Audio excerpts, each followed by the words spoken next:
بسم الله الرحمن الرحيم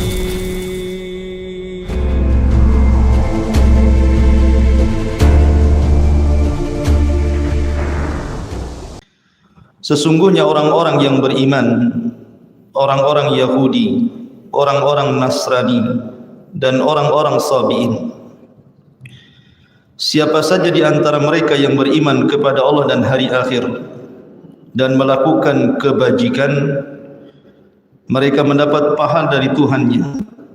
Tidak ada rasa takut pada mereka dan mereka tidak bersedih hati. Dan ingatlah ketika kami mengambil janji kepada kalian dan kami angkat bukit Saina di atas dirimu, seraya berfirman, pegang teguhlah apa yang telah kami berikan kepadamu, dan ingatlah apa yang ada di dalamnya agar kamu bertakwa. Kemudian setelah itu kamu berpaling, maka sekiranya bukan karena karunia Allah dan rahmatnya, pastilah kamu termasuk orang-orang yang merugi. Baik. Di sini Allah Subhanahu wa taala masih berbicara tentang Bani Israel. Allah Subhanahu wa taala berfirman, innal ladzina amanu, sesungguhnya orang-orang yang beriman. Siapa orang-orang beriman di sini? Ada yang mengatakan bahwa orang-orang yang beriman dalam Al-Baqarah 62 maksudnya adalah dari kaum Ibrahim. Di zaman Ibrahim, yang beriman kepada Nabi Allah Ibrahim alaihi salatu wassalam, itulah yang tercantum dalam Al-Baqarah 62. Innal ladzina amanu. Ada juga yang mengatakan amanu di sini artinya orang-orang munafik yang mereka mengklaim beriman. Sebagaimana masyhur, bagaimana watak orang-orang munafik, zahirnya mengatakan kami beriman tapi batinnya meletakkan kekufuran. Kemudian juga Allah mengatakan walladzina hadu, dan orang-orang Yahudi. Bani Israel sebenarnya banyak, bukan Yahudi saja. Karena sudah saya jelaskan nasab dari putra-putra Yakub. Ada 12 putra. Nah, salah satu putranya namanya Yahuda, sehingga turunannya disebut Yahudi.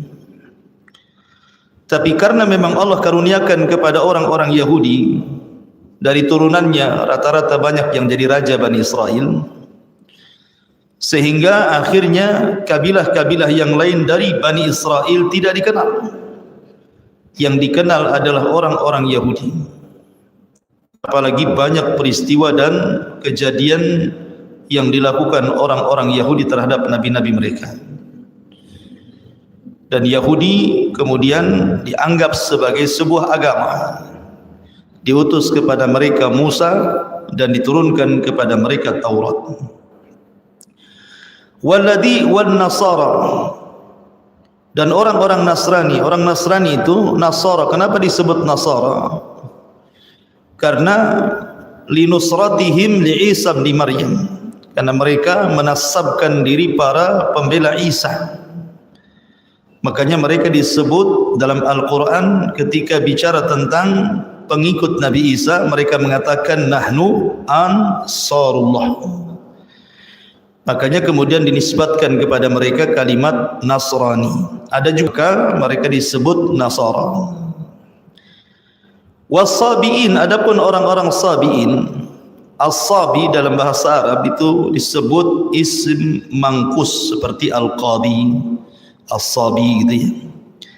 Dan asal kalimat As-Sabi itu artinya khuruj, keluar, karena As-Sabi ini agamanya tidak jelas. Jadi keluar dari agama satu masuk ke agama yang lain, kemudian keluar lagi cari lagi agama lain. Jadi keluar masuk agama. Jadi intinya tidak beragama gitu ya. Ada juga yang mengatakan bahwa Sabi ini mengumpulkan pemahaman-pemahaman dari semua agama dijadikan satu. Mungkin kalau sekarang liberal gitu ya, semua agama diambil semuanya. Ada juga yang mengatakan As-Sabi'in ini bagian daripada ahli kitab sebagaimana pendapat Abu Hanifah rahimahullahu taala. Dan ada juga yang mengatakan as-sabi'atu artinya pengikut Nabi Allah Yahya. Tetapi apakah orang yang beriman di zaman Nabi Ibrahim ataukah orang-orang Yahudi, Nasrani ataupun as-sabi'in, kalau mereka tidak beriman kepada Allah Azza wa Jalla, percuma. Makanya Allah mengatakan man amana billahi wal yaumil akhir. Kalau seandainya mereka ini mau beriman kepada Allah Subhanahu wa taala, mengikuti nabi-nabi yang diutus kepada mereka dan hari akhir, falahum ajruhum inda rabbihim, mereka dapat pahala. Dan kalau seandainya mereka tidak beriman, lalu apa penasaban mereka kepada agama-agama di zamannya? Mengatakan bahwa kami pengikut Ibrahim, kami pengikut Musa, Isa atau yang lainnya, kalau seandainya mereka tidak beriman. Makanya sebagian para ulama mengatakan, apakah ayat ini bicara tentang sebelum diutusnya Nabi ataukah setelah diutusnya Nabi? Sebab kalau sudah diutusnya Nabi, walaupun mereka pengikut Ibrahim, walaupun mereka pengikut Musa, walaupun mereka pengikut Yahya ataupun Isa, maka tidak ada gunanya. Kenapa? Walaupun mereka beriman, kalau mereka tidak mengikuti Nabi sallallahu alaihi wasallam. Karena Allah Subhanahu wa taala berfirman dalam Al-Qur'an, "Wa man yabtaghi ghairal islami dinan falan yuqbala minhu wa huwa fil akhirati minal khasirin. Inna ad-dina indallahil Islam." Siapapun yang mencari selain agama yang dibawa Nabi, maksudnya agama Islam, selain tidak diterima termasuk orang rugi. Karena agama yang diridhoi satu-satunya hanyalah Islam. Bagi ulama yang membawa ayat ini dihapus dengan waman yabtaghi ghairil islami dina, berarti tidak ada gunanya mereka beriman kepada agamanya mereka masing-masing. Tapi kalau ayat ini dibawa kepada sebelum Nabi, mungkin. Karena bagaimanapun sebagian ulama mengatakan bahwa ini Allah Subhanahu wa taala membuat tartib zamani, tartib sesuai dengan zaman. Artinya orang-orang di masa Ibrahim yang beriman kepada Ibrahim, maka mereka orang yang paling mulia di zamannya. Orang-orang Yahudi yang beriman kepada Musa, mereka orang yang paling mulia di zamannya. Orang yang beriman kepada Isa atau kepada Yahya, Nasrani atau Sabi'in, maka orang yang paling mulia di zamannya. Itu kalau mengikuti tafsiran bahwa ayat ini terjadi sebelum diutusnya Nabi sallallahu alaihi wasallam. Tapi kalau sudah diutusnya Nabi, maka keimanan mereka tidak ada gunanya. Karena Rasul mengatakan dalam sebuah hadis, la yasma'u bi yahudiyun wala nasraniyun. Tidak satupun Yahudi dan Nasrani yang mendengar kedatanganku summa lam yu'min bi, kemudian tidak beriman kepadaku, kanat min ashabil jannah, kanat min ashabi jahannam, maka mereka termasuk orang-orang yang akan masuk neraka jahannam. Jadi enggak ada cerita. Tidak boleh ada orang Yahudi atau Nasrani atau Sabi'in atau orang-orang di zaman Nabi Ibrahim yang kedatangan Nabi SAW kemudian tidak mengikuti Rasul, kecuali sesat mereka. Makanya Rasul mengatakan laukana Musa, dalam riwayat Isa hayyan, kalau seandainya Musa dan Isa hidup, summa taba'tu, kemudian kalian mengikuti dia, wa taraktumuni, dan meninggalkan aku, kata Rasulullah, la dhalaltum, kalian pasti sesat. Maka di sini ada dua penafsiran para ulama. Kemudian Allah mengatakan man amana billahi wal yaumil akhir wa amila salihan, dan beramal saleh, menunjukkan bahwa konsekuensi iman itu adalah amal. Kemudian falahum ajruhum inda rabbihim wala khaufun alaihim wala hum yahzan, maka pahalanya akan diberikan kepada Rabb mereka, tidak ada rasa takut pada mereka dan mereka pun tidak akan bersedih hati. Kemudian Allah mengatakan wa id akhadna mitsaqakum, dan ingatlah ketika kami mengambil janji kepada kalian. Jadi Nabi Musa ini masih di Ardutih, peristiwanya masih di negeri Linglung. Jadi ketika Musa alaihi salatu wassalam berada di negeri Tih itu, mereka kan tidak bisa keluar dari situ selama 40 tahun. Secara otomatis harus ada undang-undang yang mengatur Bani Israel ini. Karena 40 tahun bukan waktu yang singkat, waktu yang lama. Kalau tidak ada undang-undang bagi mereka, kacau kehidupan masyarakat. Akhirnya kemudian mereka pun meminta undang-undang kepada Musa. Maka Musa berdoa kepada Allah Subhanahu wa taala. Dari situlah Musa alaihi salatu wassalam membawa nuqabah, orang-orang pilihan yang jumlahnya 12 orang itu, diajak oleh Musa untuk mengambil Taurat. Di mana? Di Bukit Saina. Berangkatlah 12 orang pilihan bersama Musa alaihi salatu wassalam. Kemudian Musa berangkat duluan dan 12 orang pilihan ini belakangan. Singkat cerita, maka Musa alaihi salatu wassalam pun kemudian berjumpa dengan Allah dan berdialog dengan Allah. Kemudian Allah mewahyukan kepada Musa dengan memandatkan Taurat. Dan ini kitab yang sangat masyhur dari kitab-kitab Bani Israel. Itu mukjizatnya Nabi Musa. Karena Allah Subhanahu wa taala menurunkan kitab-kitab langit diawali dengan suhuf. Tidak ada namanya, hanya suhuf saja. Suhuf itu artinya lembaran-lembaran. Sebagiannya diberikan kepada Syith, kepada Idris, kepada Ibrahim gitu ya. Maka Musa alaihi salatu wassalam dianugerahkan Taurat. Dan dalam bahasa mereka disebut perjanjian lama. Adapun Injil berbeda dengan Taurat. Ada yang mengatakan Taurat itu lebih sempurna dari segi ahkam, penjelasan hukum-hukum dibandingkan Injil. Karena Injil sendiri ditulis bukan oleh Nabi Isa, tapi Isa mengajarkan kepada murid-muridnya sebelum diangkat ke langit.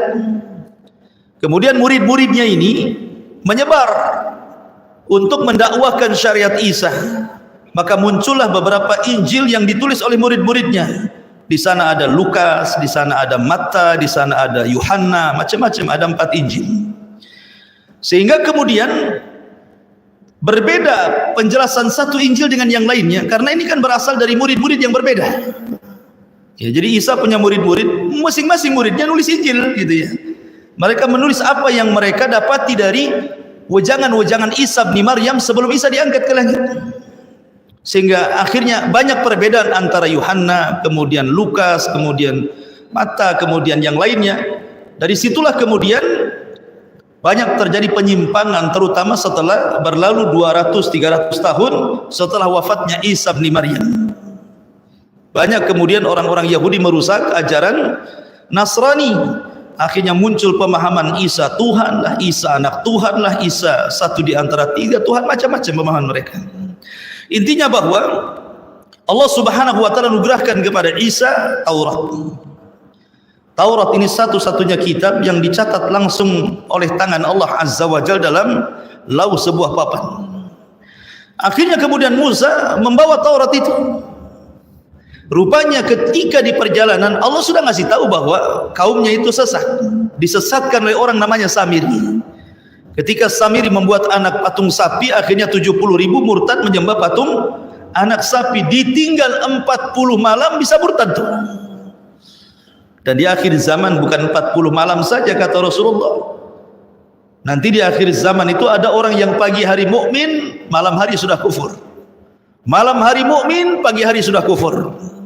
Mereka berani menjual agama mereka dengan dunia yang sangat murah kata Nabi. Lebih cepat lagi nanti umat Muhammad itu kufurnya ya. Karena pagi beriman, malam sudah kufur. Ini masih mendingan 40 malam kan. Dan itu terjadi di akhir zaman kata Nabi SAW. Intinya sesampainya Musa alaihi salatu wassalam dengan papan Taurat itu melihat kondisi Bani Israel sudah murtad, marah Musa. Sampai kemudian papan Taurat itu dibanting. Kemudian akhirnya pecah. Sehingga akhirnya kemudian ketika dirangkai, sehingga banyak yang kemudian ya mungkin kalau kita katakan ini lembaran nih berkecai kemudian ditumpuk-tumpuk, akhirnya halamannya berbeda-beda jadinya. Sejak itulah penyimpangan Bani Israel kepada Taurat. Ma'asyiral muslimin yang dimuliakan Allah Azza wa Jalla. Nah di sini Allah Subhanahu wa taala mengatakan wa id akhadna mitsaqakum, dan ingatlah ketika kami mengambil janji kamu dan kami angkat kepada kalian bukit Tur. Wa rafa'na fawqakumut Tur. Kenapa Allah angkat bukit Tur? Karena ketika Nabi Musa alaihi salatu wassalam melihat kemurtatan mereka, akhirnya mereka pun dinasihati Nabi Musa alaihi salatu wassalam suruh bertobat. Tetapi mereka enggan tobat. Ketika mereka enggan tobat itulah maka Allah Subhanahu wa taala mengancam dengan mengangkatkan satu bukit di atas kepala mereka. Ada yang mengatakan Tur itu satu bukit namanya Tur. Ada juga yang mengatakan ya semua gunung di zaman itu disebut Tur. Ya gunung-gunung terdekat lah gitu ya. Kemudian diangkat, diletakkan kepala mereka. Sebagian ulama tafsir mengatakan ketika gunung itu baru saja terangkat gitu ya, maka mereka langsung tobat dan sujud. Cuman sujud mereka tidak sempurna. Jadi sambil sujud ngelirik ke langit gitu ya. Gini sujudnya. Sujudnya bukan kalau kita kan betul-betul sujud. Sujud mereka sambil begini gitu, tengok bukit di atas. Maka sampai sekarang orang Yahudi tidak benar sujudnya. Karena pendahulu-pendahulu mereka seperti itu sujudnya.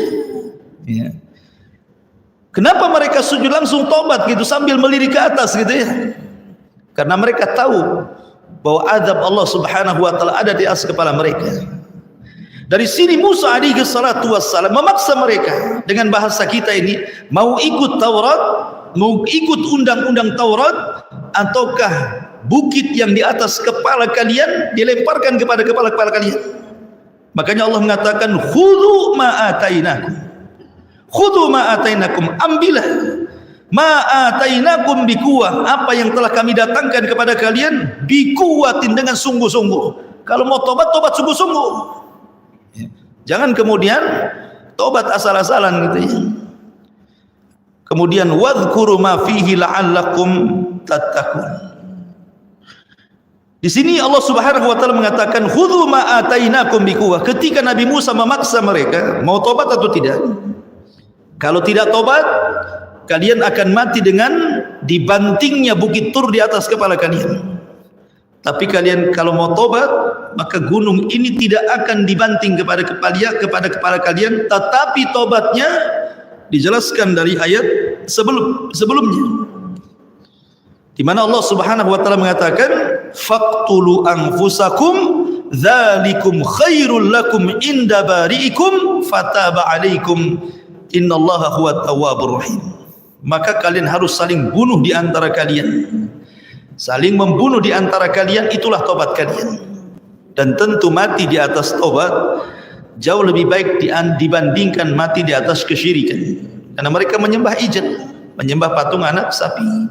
Maka mereka bertobat semuanya, kemudian saling bunuh di antara mereka. Sehingga Allah Subhanahu wa taala katakan wadhkuru, dan ingatlah ma fihi, apa yang ada di dalamnya, la'allakum tattaqun, agar kalian bertakwa. Di sini Allah ingatkan orang-orang Yahudi Bani Israel yang ada di kota Madinah di zamannya. Lihat bapak kalian seperti itu, nenek moyang kalian seperti itu.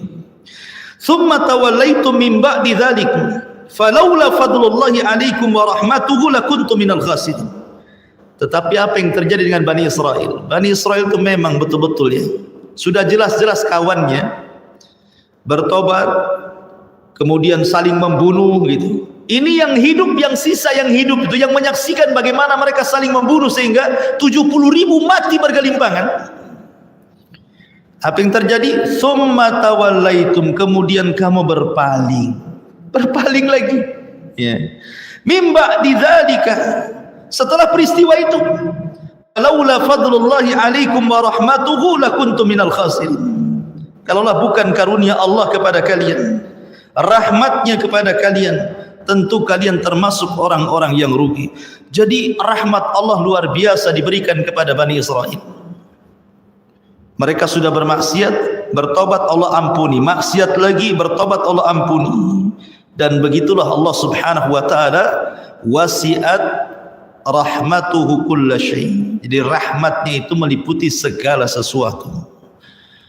Makanya kita tahu, kalau kita cerita tukang sihir di zaman Musa, tukang sihir di zaman Musa itu tidak pernah satu kali pun beriman kepada Allah, beramal pun tidak. Mereka sehari-hari hanya belajar sihir dan sihir kesyirikan. Ketika kemudian berduel dengan Musa alaihi salatu wassalam, kemudian akhirnya mereka tidak sanggup melawan Musa, akhirnya bertobat, kemudian sujud 1 kali selama hidup mereka. Kemudian setelah itu Fir'aun marah dan mengatakan, amantum qabla an adana lakum. Kalian berani beriman sebelum aku izin, akan kubunuh kalian. Akhirnya Fir'aun membunuh tukang-tukang sihir itu. Tukang sihir ini selama hidupnya tidak beriman, tidak beramal. Tapi dia di akhir hidupnya tobat, kemudian sujud. Kemudian setelah itu dibunuh Fir'aun. Apa kata Abdullah bin Abbas radhiyallahu anhuma? Lihat tukang-tukang sihir itu. Di pagi hari saharatun fajarah, di sore hari syuhadaun bararah. Di pagi hari menjadi tukang sihir yang jahat, di sore hari sudah menjadi syuhada yang baik. Dan Allah masukkan mereka ke dalam surga. Kenapa Allah mereka masukkan? Itu menunjukkan rahmat karunia Allah Azza wa Jalla. Dari sini ada pelajaran, la taqnatu min rahmatillah. Jangan putus asa dari rahmat Allah Subhanahu wa taala. Seperti dulu juga ada kisah satu orang membunuh 99 jiwa. Akhirnya ingin tobat. Salah orang minta fatwa. Datang kepada seorang ahli ibadah yang enggak punya ilmu. Dia mengatakan, "Tuan, saya ingin bertobat. Adakah tobat bagiku?" Kata rahib pendeta ini mengatakan, "Tidak ada, dosamu sudah membumbung ke langit," katanya. Marahlah dia, ditusuknya si rahib itu, genaplah 100 jiwa. Akhirnya dia tidak putus asa mencari orang-orang yang bisa mengantarkan dia kepada tobatnya. Berjumpalah dengan seorang alim. Betul-betul alim. Kata orang alim ini, kau bisa bertobat dan diterima tobatmu asal kau cari lingkungan yang baik. Di sana ada desa semua orang baik, orang soleh, orang taat. Kau gabunglah bersama mereka. Berjalanlah orang ini ke desa yang dituju orang alim. Di tengah jalan belum sampai udah mati. Ketika mati datang 2 malaikat, satu malaikat azab, satu malaikat rahmat. Kata malaikat azab, ruhnya pantas masuk neraka. Sudah 100 nyawa dia bunuh. Kata malaikat rahmat, tidak, ruhnya harus masuk surga. Kenapa? Karena sudah keinginan bertobat. Akhirnya tarik-tarikan dia. Maka Allah utus malaikat qadi pemutus. Kata malaikat pemutus ini, sudah gini saja, ukur saja bumi itu dari arah dia mati ke arah tempat yang dituju, atau dari arah mati ke tempat dia bertanya kepada orang alim. Kalau dia dekat kepada tujuan, masukkan ke surga. Tapi kalau masih jauh dan dekat kepada orang yang ditanya, masukkan ke neraka. Subhanallah.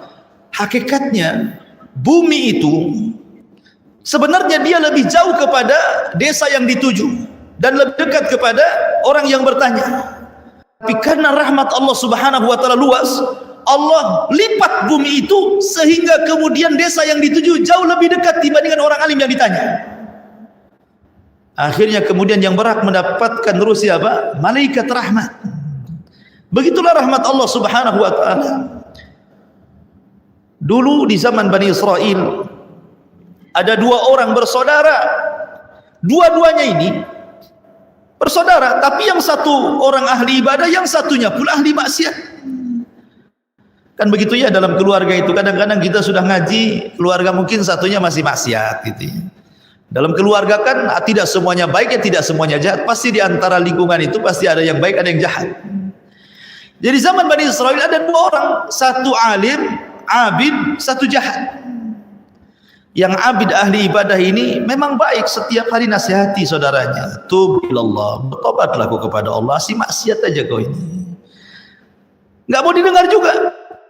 Kemudian besoknya dinasihati, tidak bosanlah orang ini terus menasihati. Sampai di sini bagus, karena memang kewajiban kita menasihati orang jahat. Tapi masalahnya dia tidak bisa mengontrol emosi. Ketika saudaranya ini bermaksiat, yang menurut pandangan dia maksiatnya tidak bisa ditolerir. Ini sudah parah ini maksiatnya. Akhirnya dia emosi, kemudian ngomong sembarang. Lam tatub, kalau kau tidak bertobat, wallahi, bersumpah pula dia, wallahi demi Allah, la yaghfirallahu lak aw la yunjika minan nar. Allah tidak akan mengampuni dosa-dosamu, bahkan engkau tidak akan dikeluarkan dari api neraka. Dengan pastinya dia mengatakan seperti itu. Dia tidak tahu bahwa rahmat Allah itu luas. Allah itu wasi'at rahmatuhu, rahmatnya luas dibandingkan kemurkaannya. Makanya pintu surga itu adalah 8, pintu neraka itu ada 7. Kenapa pintu surga lebih banyak dibandingkan pintu neraka? Karena rahmat Allah lebih luas dibandingkan murkanya. Akhirnya kemudian ketika keduanya diwafatkan oleh Allah Azza wa Jalla, yang ahli maksiat Allah masukkan ke dalam surga, yang ahli ibadah Allah masukkan ke neraka. La haula wala quwwata illa billah. Apa alasannya? Yang ahli maksiat ini karena dia bermaksiat, maksiatnya masih tahta masyiatillah, masih di bawah kehendak Allah, karena dia tidak melakukan kesyirikan. Tetapi yang ahli ibadah sudah bersumpah, dan sumpahnya melampaui takdir Allah dengan mengatakan, demi Allah, Allah tidak akan mengampuni. Siapa yang punya ampunan? Engkau apa Allah? Allah tidak akan mengeluarkan dari api neraka. Siapa yang punya neraka? Allah yang punya neraka. Suka-suka Allah memasukkan, mengeluarkan. Karena dia sudah bicara melewati takdir Allah, Allah masukkan ke neraka. Lihat bagaimana orang ini masuk neraka bukan karena membunuh loh, bukan karena minum khamar, bukan karena berzina, karena dosa lisan. Hanya ngomong begitu masuk neraka. Kenapa? Karena lisan ini satu kalimat saja kalau membuat Allah murka sudah cukup dimasukkan orang itu ke neraka. Lihat hadis Rasul, wa innal abda la yatakallamu bil kalimati la yulqilaha balan min sukhtillah yahwi sahibuha fi nari jahannam. Terkadang ada seorang hamba berbicara satu kalimat. Lihat bahasa Rasul, satu kalimat. Rasul tidak mengatakan berkalimat-kalimat, cukup satu kalimat saja, tetapi terkandung kemurkaan Allah di dalamnya, dan dia ucapkan tidak sadar. Subhanallah. Yang satu kalimat yang terkandung kemurkaan Allah itu dia ucapkan tidak sadar. Mungkin lagi emosi dia ngomong gitu ya, tetapi mengakibatkan orang yang bicaranya masuk ke dalam jahannam sejauh lebih jauh dibandingkan barat dan timur, kata Rasul. Ab'ad ma bainal masyriqi wal maghrib. Dari sini penting orang menjaga lisan itu. Jangan sampai menyinggung orang, jangan sampai menghina orang, jangan sampai orang akhirnya tidak tenang karena ucapan kita, tulisan kita macam-macam. Ya. Ma'asyiral muslimin yang dimuliakan Allah Azza wa Jalla. Intinya bahwa Bani Israel walaupun begitu degilnya masih juga Allah berikan karunia dan rahmat kepada mereka. Kemudian setelah itu Allah Subhanahu wa taala menceritakan lagi bagaimana watak Bani Israel. Allah mengatakan, walaqad alimtumul ladzina i'tadaw minkum fi sabti faqulna lahum kunu qiradatan khasi'in faja'alnaha nakalan lima baina yadayha wa ma khalfahu wa mau'izatan lil muttaqin. Dan sesungguhnya kami telah mengetahui orang-orang yang melakukan pelanggaran di antara kamu pada hari Sabtu. Lalu kami katakan kepada mereka, jadilah kamu kera yang dihinakan. Maka kami jadikan yang demikian itu peringatan bagi orang-orang pada masa itu dan bagi mereka yang datang kemudian, serta menjadi pelajaran bagi orang-orang yang. Ayat ini memang kurang lengkap, tetapi kita ambil sebagai penjelasan yang lengkap pada surah Al-A'raf. Dan karena ayat ini disebut kisah Ashabus Sabti. Dalam surah Al-A'raf, tepatnya pada ayat 162 atau 163. Jadi kisahnya begini. Nabi SAW ketika sampai hijrah ke Madinah, kita tahu orang-orang Madinah ketika itu mayoritas orang-orang Yahudi, karena Yahudi terdiri dari 3 kabilah di Madinah itu. Ada namanya Bani Quraidah, ada namanya Bani Qunaiqah, ada namanya Bani Nadir. Itu kabilah-kabilah besar Yahudi. Dan yang paling besar namanya Bani Qunaiqah karena yang menguasai perekonomian Yathrib atau Madinah kala itu. Jadi Nabi SAW selalu berdialog dengan orang-orang Yahudi. Selalu berdialog dengan orang-orang Yahudi, dan terkadang Yahudi pun mengetes Nabi untuk kebenaran risalahnya.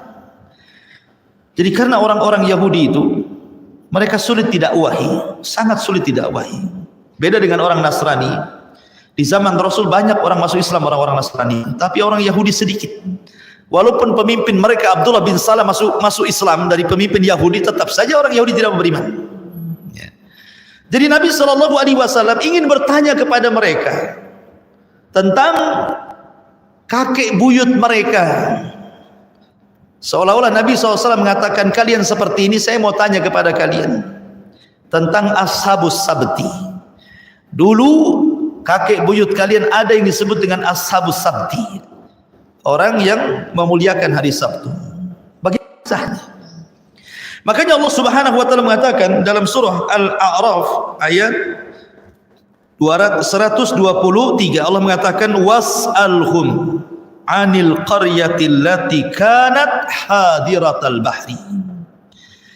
Tanyakan wahai Muhammad kepada mereka orang-orang Yahudi Madinah itu tentang sebuah negeri yang terletak di dekat lautan.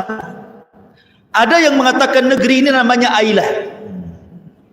Ada yang mengatakan negeri ini Madian.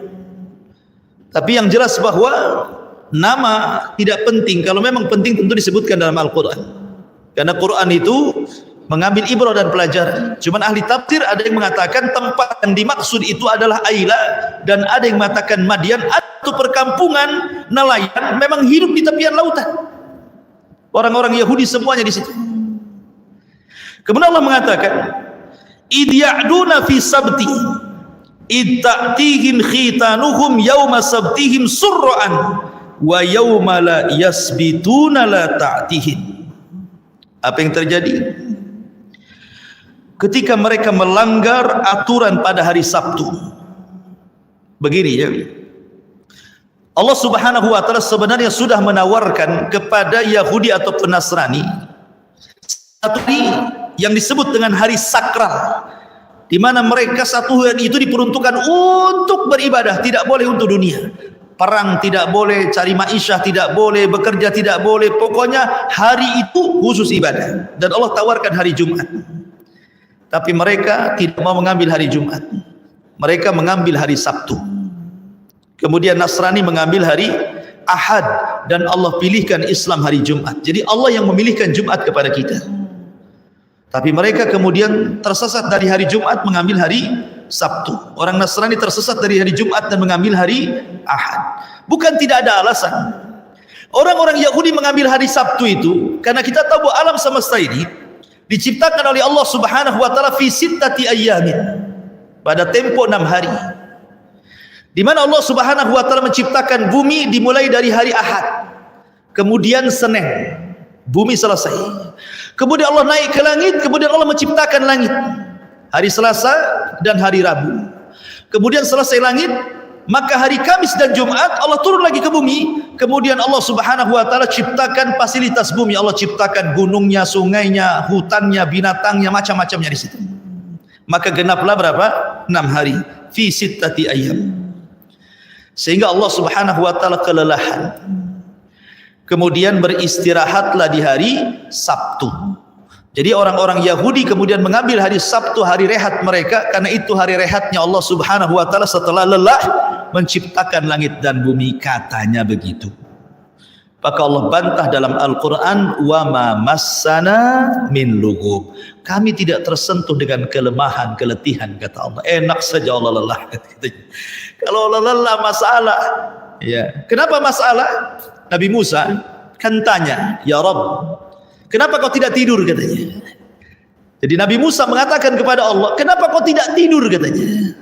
Akhirnya Allah mengatakan gini, Musa, kau berdiri depan, kau pegang 2 mangkok dengan kedua tangan, isi air. Akhirnya Musa begini terus, akhirnya ngantuk. Pas ngantuk-ngantuk tertidur sesaat, akhirnya mangkoknya jatuh, prang, kemudian pecah semuanya. Kata Allah, ya Musa, kalau seandainya aku ngantuk, seperti itulah alam semesta. Hancur semuanya gitu. Artinya bahwa tidak semua sifat yang kurang bagi Allah, tidak semua sifat yang sempurna bagi manusia sempurna bagi Allah. Mungkin bagi manusia tidur sempurna, kalau orang tidak tidur masalah itu. Tetapi tidak semua yang sempurna bagi makhluk kalau diterapkan kepada Allah jadi sempurna, tidak. Justru ketika Allah tidak ngantuk, tidak tidur, itulah sifat sempurna bagi Allah. Ma'asyiral muslimin yang dimuliakan Allah Subhanahu wa taala. Kembali, jadi Allah Subhanahu wa taala memilihkan hari Jumat, tapi orang Yahudi tidak mau, milihlah hari Sabtu. Dan Nasrani pun malah mengambil hari Ahad. Allah pilihkan Jumat kepada kaum muslimin. Intinya bahwa Sabtu menjadi hari sakralnya orang-orang Yahudi. Lah di zaman itu, di kampung Ailah ataupun di kampung Madian yang tepian lautan itu, mereka diberikan aturan tidak boleh melakukan aktivitas dunia di hari Sabtu, tidak boleh kerja, tidak boleh ke laut, tidak boleh perang, tidak boleh apapun. Mereka harus masuk ke tempat-tempat ibadah mereka. Satu hari itu mereka harus beribadah kepada Allah Azza wa Jalla. Makanya Allah mengatakan idh ya'duna fi sabti, ketika mereka melanggar aturan pada hari Sabtu. Kenapa mereka melanggar? Begini, kebiasaan mereka, ma'isyah mereka itu hanya satu, mereka mencari ikan. Itulah penghidupan mereka. Mereka penghidupan sebagai nelayan, tidak ada lagi pekerjaan kecuali nelayan. Sementara kemudian Subhanahu wa ta'ala uji mereka dengan hari Sabtu. Kenapa demikian? Di hari-hari yang lain ikan itu tidak tampak. Yang mereka ke laut ya dapat, tapi sekedarnya. Tetapi dari Sabtu ikan itu pula muncul, bisa dilihat oleh mereka, loncat-loncat, bisa ditangkap dengan tangan, ke pinggir-pinggir lagi. Apa enggak enak? Enggak usah dipancing, enggak usah dijaring, datang ke laut ditangkap saja, loncat-loncat, kayak manggil-manggil, sini bang kan gitu. Jadi mereka akhirnya kemudian orang-orang yang kurang iman itu, makanya Allah di sini mengatakan apa? Idh ta'tihim khitanuhum yawma sabtihim surra'an, katanya. Allah mengatakan apa? Ketika datang kepada mereka ikan-ikan yang berada di sekitar mereka pada hari Sabtu, surra'an, terapung-apung di permukaan air. Saking banyaknya di lautan itu, semua terapung ikannya, loncat-loncat, nampak gitu, bisa ditangkap dengan tangan. Tapi anehnya, wa yauma la yasbituna la ta'tim, tapi di hari selain Sabtu tak pula ikan itu muncul. Ikan itu tidak tahu kemana. Tapi kalau datang hari Sabtu kok ada pula ikan itu.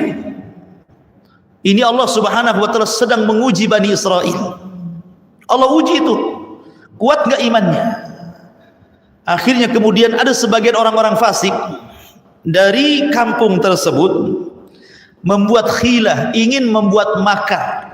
Wa yamkuruna wa yamkurullah wallahu khairul makir. Mereka hendak menipu Allah, menipu orang-orang yang beriman. Yukhadi'unallaha walladzina amanu. Akhirnya mereka ketika sudah masuk hari Sabtu, belum masuk hari Sabtu, ketika kan hari dalam Islam itu ketika terbenam matahari. Pamannya ini Jumat, besok mau Sabtu, berarti ketika Jumat sore terbenam matahari, berarti masuklah hari Sabtu kan itu. Jadi mereka pandai, mereka jaring di sore hari Jumat, dipasanglah jaring-jaring mereka itu. Jadi mereka dikeruk, dibuat jalan, ya dibuat jalan supaya ikannya nanti kalau ada masuk ke perangkap mereka gitu. Jadi akhirnya mereka membuat perangkap di hari Jumat itu, di sore hari Jumat, untuk mengambil ikan di hari Sabtu. Kemudian mereka pun memanennya hari Ahad. Mereka mengatakan kami tidak ngambil ikan dari Sabtu. Cuman mereka pasang jaring di hari Jumat untuk ikan di hari Sabtu ditangkapnya hari Ahad kan itu. Yukhadi'unallaha walladzina amanu. Mereka hendak menipu Allah. Ya. Akhirnya kemudian segelintir orang ini kok enggak ada masalah. Maksudnya tidak ada azab kepada mereka. Mulailah diikuti oleh kawan-kawannya. Jadilah banyak. Buat kayak gitu semua satu kampung itu, kecuali orang-orang yang dirahmati dan beriman kepada Allah Azza wa Jalla. Makin banyaklah orang mengikuti gaya-gaya tersebut. Semua pasang jaring di hari Jumat untuk ikan hari Sabtu, dipanennya hari Ahad. Ketika kemudian lama mereka melakukan seperti dan mereka mendapatkan kesenangan dari situ. Mereka menganggap kan ikan yang kita ambil kan hari Sabtu, itu ikan hari Sabtu. Katanya kalau kita ngambil ikan dari Sabtu akan datang azab dari Allah Azza wa Jalla. Ada pun azab dari Allah.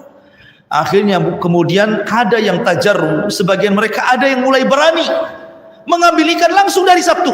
Udah nggak ada lagi cerita pasang jaring Jumat untuk diambil hari Minggu, tidak, langsung hari Sabtunya mereka nyemplung ke laut. Mulainya sedikit, kok juga tidak turun azab kepada mereka gitu ya. Akhirnya kemudian orang-orang pun mulai ikut 1, 2, 3, akhirnya ramelah orang ikut mengambil ikan di hari Sabtu.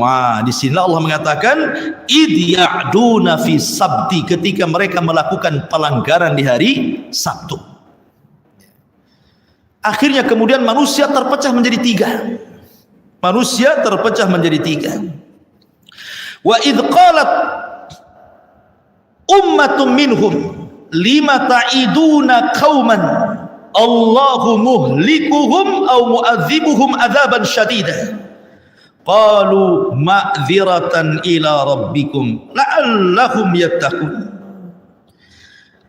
Kemudian, dan ingatlah ketika suatu umat di antara mereka berkata, mengapa kamu menasihati kaum yang akan dibinasakan atau diazab Allah dengan azab yang sangat keras? Mereka menjawab, agar kami mempunyai alasan bertanggung jawab kepada Tuhan dan agar mereka bertakwa kepada Allah. Dari ayat ini ada 3 kelompok. Bani Israel di kampung itu terbagi menjadi 3 kelompok setelah peristiwa mereka rame-rame mengambil ikan dari Sabtu. Kelompok yang pertama orang-orang fasik. Mereka mengambil ikan di hari Sabtu, yang tua yang muda ikut terlibat di situ. Kelompok yang kedua keras. Tidak boleh kau ini ngambil ikan dari Sabtu, nanti azab akan turun kepada kalian. Kelompok yang ketiga pula bising kepada orang yang melarang mencari ikan di hari Sabtu. Makanya Allah mengatakan, wa idz qalat ummatun minhum lima ta'iduna kawan Allahu muhlikum. Ngapain kalian bising kepada mereka? Biarkan sajalah mereka mencari ikan di hari Sabtu. Mereka itu umat yang pasti azab akan turun kepada mereka. Ini enggak bersyukur ada orang lain menasihati, disalahkan pula orang menasihati. Begitulah di masyarakat, ikhwan. Pasti orang itu terbagi menjadi 3. Ada pelaku maksiat, ada orang yang melarang maksiat, ada yang ketiga tidak suka kepada orang yang melarang kepada maksiat. Sudahlah, biarkan tetangga itu, kalian bising kali, biarkanlah di gitu. Kan itu di masyarakat kan gitu. Jadi umat terpecah jadi 3 di sini. Ya. Tetapi orang-orang yang melarang punya alasan. Qalu ma'dziratan ila rabbikum. Kenapa kami larang mereka? Agar kami punya alasan. Kalau nanti Allah mengatakan, kenapa kau tidak larang? Aku sudah larang kau Rabb, kan gitu maksudnya ya. Tapi mereka tetap seperti itu. Jadi dia punya tanggung jawab dakwah gitu ya. Falamma nasu ma dzukiru bi anjayna alladhina yanhauna anis-su wa akhadna alladhina zalamu bi adzabin isim bima kanu yafsukun. Falamma atau amma nuhu anhu qulna lahum kunu qiradatan khasiin. Maka setelah mereka melupakan apa yang diperingatkan kepada mereka, mereka cuek. Orang-orang itu enggak didengar lagi tuh. Orang-orang yang menasihati mereka enggak didengar sudah. Apalagi sudah ada pembelaan kan dari orang-orang yang melarang orang yang melarang.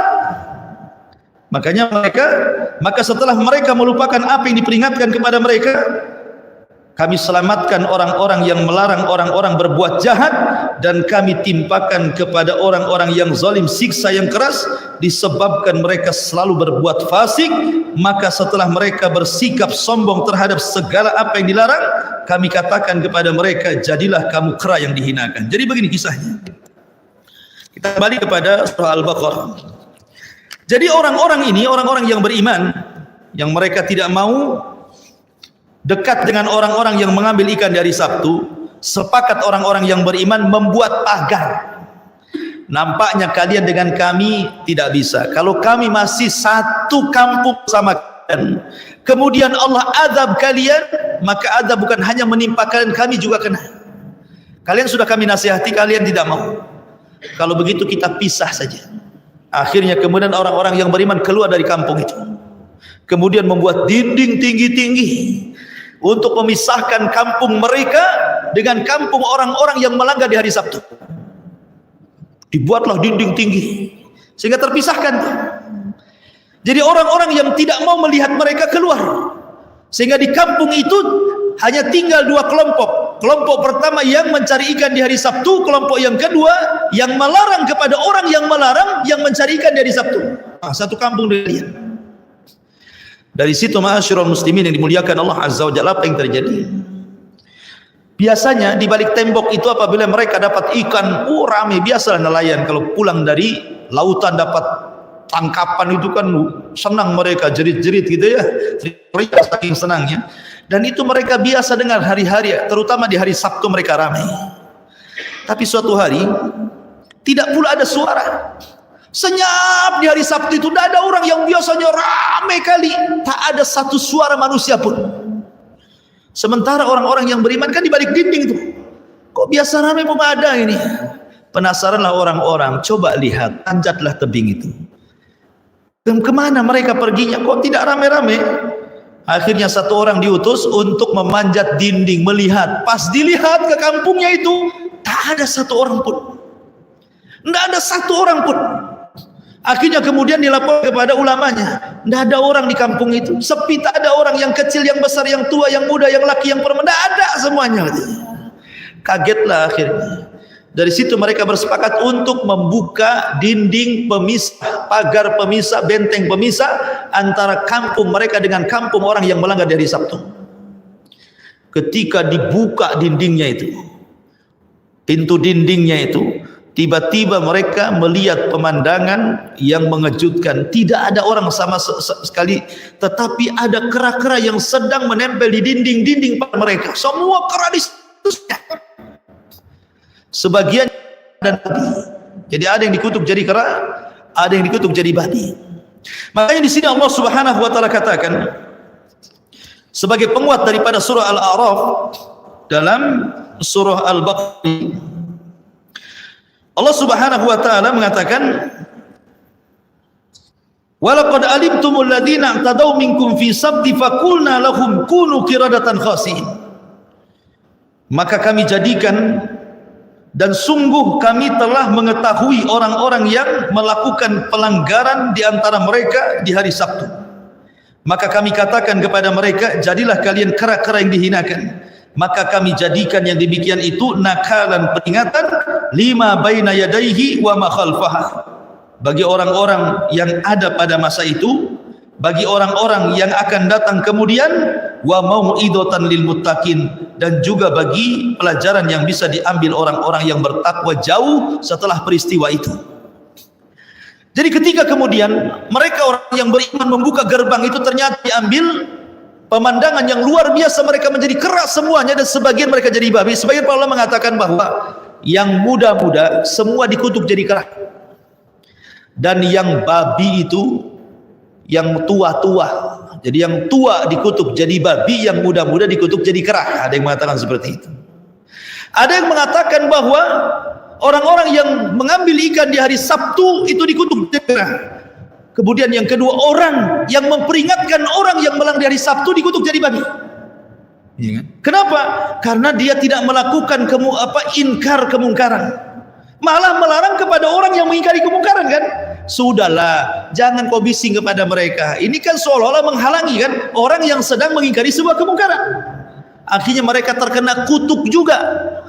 Makanya Allah mengatakan, wattaqu fitnatan la tusibannal ladzina zalamu khassah. Takutlah kepada fitnah yang kalau Allah timpakan bukan hanya orang zalim yang kena, orang baik pun terkena imbasnya di situ. Kalau tidak ada keingkaran kepada mungkar. Ya. Makanya bahaya membiarkan kemungkaran itu. Mereka pun terseret akhirnya. Ada yang mengatakan mereka tidak lama usianya, ketika mereka sudah dikutuk, sebagian jadi keras, sebagian jadi babi, dalam tempo sesingkat-singkatnya, kurang lebih 3 hari Allah binasakan semuanya. Allah bisa binasakan semuanya. Makanya kalau kita menyinggung orang-orang Yahudi, kita katakan apa? Ikhwanu qiradata wal khanazir. Orang-orang Yahudi itu saudara dari yang dikutuk menjadi kera dan babi. Biasanya kan seperti itu, kalau orang-orang Yahudi itu kita katakan apa? Ikhwanu qiradata wal khanazir gitu. Mereka saudara orang-orang yang dikutuk jadi kera dan babi. Pada kisah Ashabus Sabti di sini. Ya, tetapi walaupun demikian sudah jelas-jelas kan mereka dikutuk jadi babi, dan orang-orang Bani Israel yang beriman melihat, kemudian mereka pun akhirnya selamat dari kutukan itu. Kemudian mereka hidup di tempat lain, muncul lagi pelanggaran dari mereka. Nah, begitulah Bani Israel gitu ya. Jadi ada saja pelanggarannya, turun azab, tobat, lakukan pelanggaran lagi, tobat lagi, diterima, buat pelanggaran lagi. Begitulah Bani Israel. Makanya dalam surah Al-Baqarah paling banyak kisah-kisah pelanggaran Bani Israel, padahal Allah sudah anugerahkan nikmat yang begitu banyak.